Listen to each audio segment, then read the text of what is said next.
Hello everyone, एक बार सभी का पुनः स्वागत है एनसीटी बड़ी चैनल पर। आज हमारे साथ है नवदीप भाई, जो कि अभी एनआईटी अगरतला में BSc BEd first year student हैं। तो आइए हम लोग आज के इस पॉडकास्ट में नवदीप भाई से बात करते हैं। सबसे पहले नवदीप भाई, आप अपना इंट्रोडक्शन दे दीजिए। जी, पहले मैं तो आपको धन्यवाद कहना चाहता हूँ कि आपने मुझे ये मौका दिया कि इस चैनल एनसीईटी बडी पे आने के लिए। पहले तो मेरा नाम नवदीप दास है। वैसे तो मैं असम का हूँ, लेकिन मैंने अपनी स्कूलिंग मेघालय शिलांग केवी नेहू में की है। वहाँ से मैंने अपनी क्लास 10 और 12 दोनों की है। क्लास 10 में मेरा परसेंटेज 92% था और क्लास 12 में मेरा 91% था। जैसा कि भाई ने बताया, नवदीप भाई असम का रहने वाला है, अभी एनआईटी अगरतला में पढ़ रहा है। अब नवदीप भाई से जो दूसरा क्वेश्चन है, आपको एनसीटी एग्जाम के बारे में कैसे पता चला था? जी, मुझे एनसीटी एग्ज़ाम के बारे में अराउंड मार्च महीने में पता चला था। उससे पहले मैं अपनी जेईई की तैयारी कर रहा था और उससे भी पहले मैं अपनी ओलंपियाड जैसे मैथमेटिक्स ओलंपियाड उसकी तैयारी कर रहा था। और जब मेरा क्लास 12 बोर्ड्स एग्ज़ाम खत्म हुए थे, तब मैंने एनसीईटी और सीयूटी जैसे एग्ज़ाम की तैयारी शुरू की थी। सबसे पहले मैंने अपनी एनसीईटी एग्ज़ाम 28 अप्रैल को फर्स्ट शिफ्ट में दी थी। उसके बाद मैंने अपनी सीयूटी की एग्ज़ाम दी। तो नवदीप भाई, अगला क्वेश्चन जो मेरा आपसे है, आपने एनसीटी एग्जाम की प्रिपरेशन कैसे की थी? जी, जैसे मैंने पहले ही बताया कि मैंने पहले से जेईई की प्रिपरेशन कर रखी थी, तो मेरा डोमेन सब्जेक्ट पहले से ही ठीक-ठाक था, तो मैंने अपनी डोमेन सब्जेक्ट की तैयारी पहले से कर रखी थी। बाकी जो मेरा जनरल एप्टीट्यूड, टीचिंग एप्टीट्यूड था, वो मैंने अपनी सीयूटी की तैयारी के साथ कर रखा था। अगर आप अपना एनसीटी जो स्कोर है वो बताने में कंफर्टेबल हैं, तो हमारे ऑडियंस को बता सकते हैं। जी, जैसे आपको पता ही होगा कि इस साल एनसीईटी वालों ने पहले परसेंटाइल के बेसिस पे स्कोर दिया था। तो अगर मैं स्टार्टिंग से बताऊँ तो मेरा टोटल परसेंटाइल पहले 425 परसेंटाइल था। फिर जब एनसीईटी वालों ने अपना स्कोर दिया, तब मैंने अपना कैलकुलेट किया तो मुझे अपना स्कोर 244 मार्क्स मिला। कैटेगरी आपकी? जी, मेरी कैटेगरी जनरल है। मतलब इस बार 264 मार्क्स पर जनरल कैटेगरी में आपका एनआईटी अगरतला में एडमिशन हो गया है।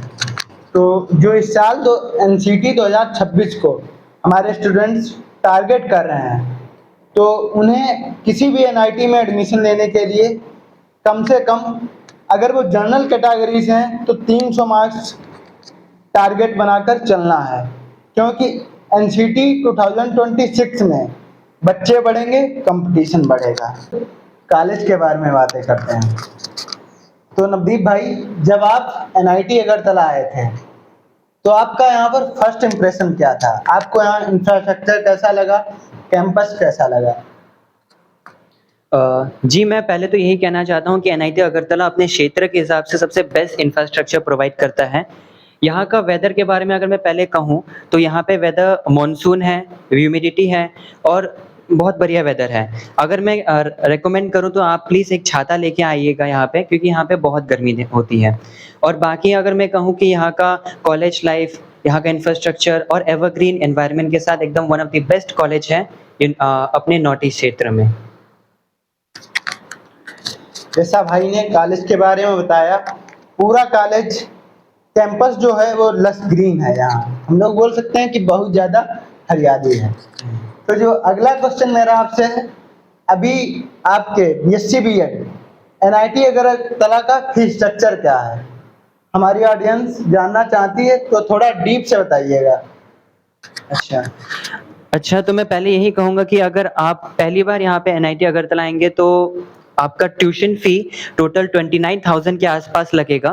फिर बाकी ये फर्स्ट सेमेस्टर के लिए होता है और बाकी सेकंड सेमेस्टर के बाद ये 12 से 13,000 के आस-पास हो जाएगा।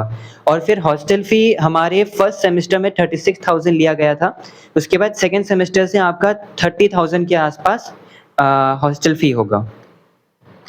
मतलब यहाँ पर जो फर्स्ट सेमेस्टर होता है उसमें लगभग 30,000 के आसपास फीस पड़ती है ट्यूशन की। उसके बाद 12 से 13,000 पर सेमेस्टर, और जो हॉस्टल प्लस मेस फीस है वो 36,000 पर सेमेस्टर में पड़ेगी। उसके बाद पर सेमेस्टर 30,000। ठीक है, अब आपको भी कौन सा हॉस्टल यहाँ पर मिला है, हॉस्टल और यहाँ का मेस खाना कैसा है, थोड़ा उसे बताइएगा।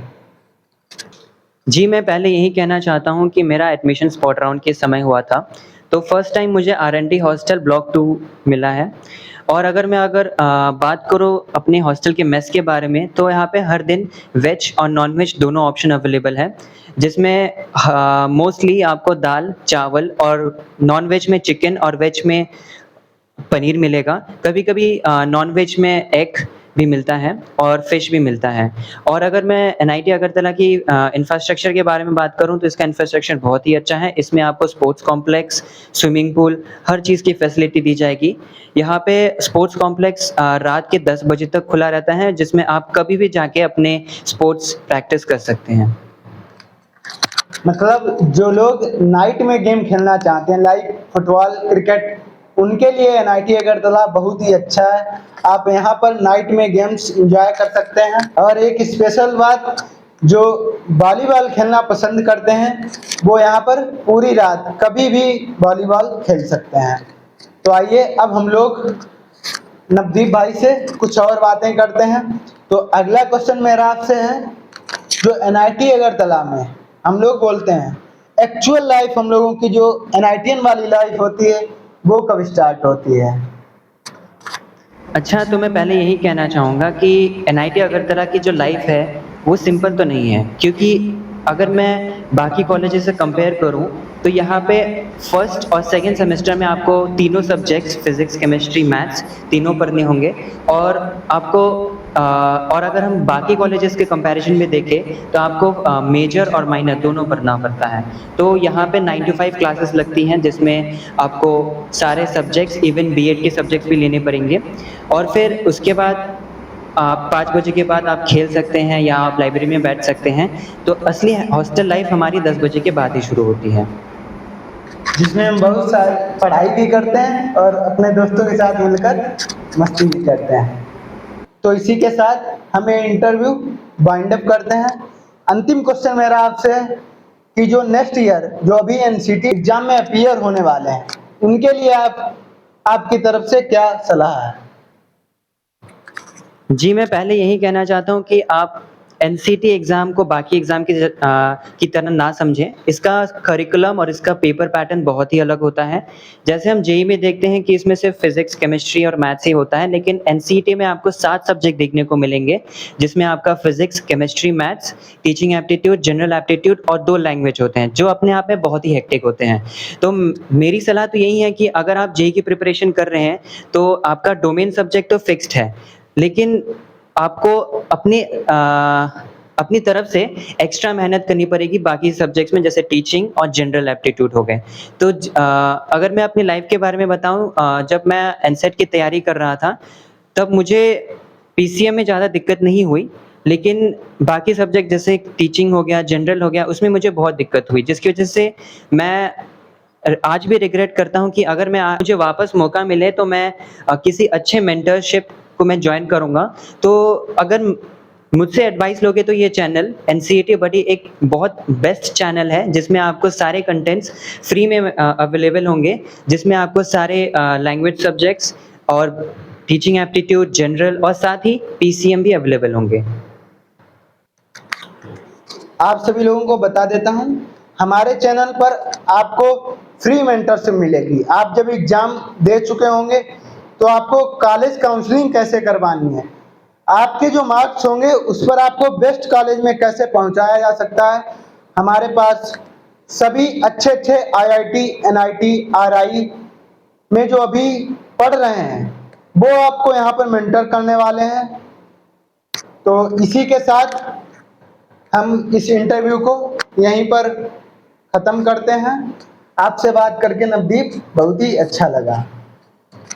जी, धन्यवाद आपका, जो आपने मुझे इस मंच पे मौका दिया बोलने के लिए।